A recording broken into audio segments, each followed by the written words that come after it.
میرے پیارے میری مجبوری ہے، میرے پیارے اسماعیل میری مجبوری ہے، میں مسلسل خواب میں دیکھ رہا ہوں کہ میں آپ کو ذبح کر رہا ہوں، فانظر ماذا تری، تو بتا دے کہ تیری رائے کیا ہے۔ 7 سال کا بچہ یا 13 سال کا بچہ، جیسے مورخین کے مختلف اقوال ہے، 7 سال کا بچہ،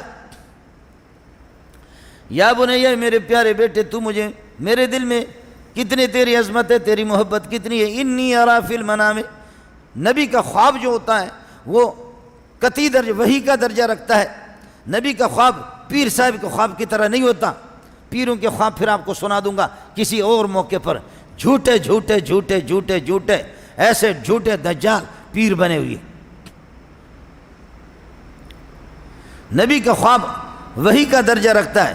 یا بنیا میرے پیارے، اگر بیداری میں مجھ پر وحی آ جائے، بیداری میں اگر وحی آ جائے، تب بھی میں مجبور تھا، خواب میں مجھے وحی آ گئی کہ میں آپ کو ذبح کر رہا ہوں۔ یا بنیا انی ارا فی المنام انی اذبحک فانظر ماذا تری، تو غور کر لے کہ تیری رائے کیا ہے۔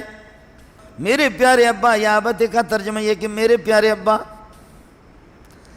ہے اور شیر دا پتر بھی شیر ہوتا ہے، شیر دا پتر بھی شیر، نبی دا پتر بھی نبی۔ بعد میں اللہ نے، یہی اسماعیل ہے جس کو اللہ نے میرے نبی محمد کا والد بنایا، اس لیے کہ رسول پاک صلی اللہ علیہ وسلم اسماعیل علیہ السلام کی اولاد میں سے، ہم لوگ ابراہیمی ہیں، ہم لوگ محمدی اسماعیلی ابراہیمی ہے۔ فانظر ماذا تری یا ابت افعل ما تؤمر، میرے پیارے ابا، میرے پیارے ابا، افعل ما تؤمر، اللہ کا حکم جو کچھ ہوا جلدی کر۔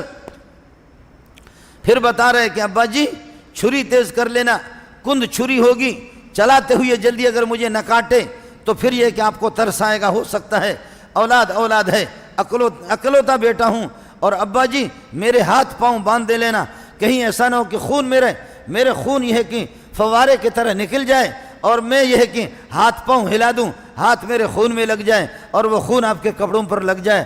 ابا جی آپ کے کپڑوں پر میرے خون کا لگنا مجھے برداشت نہیں ہے۔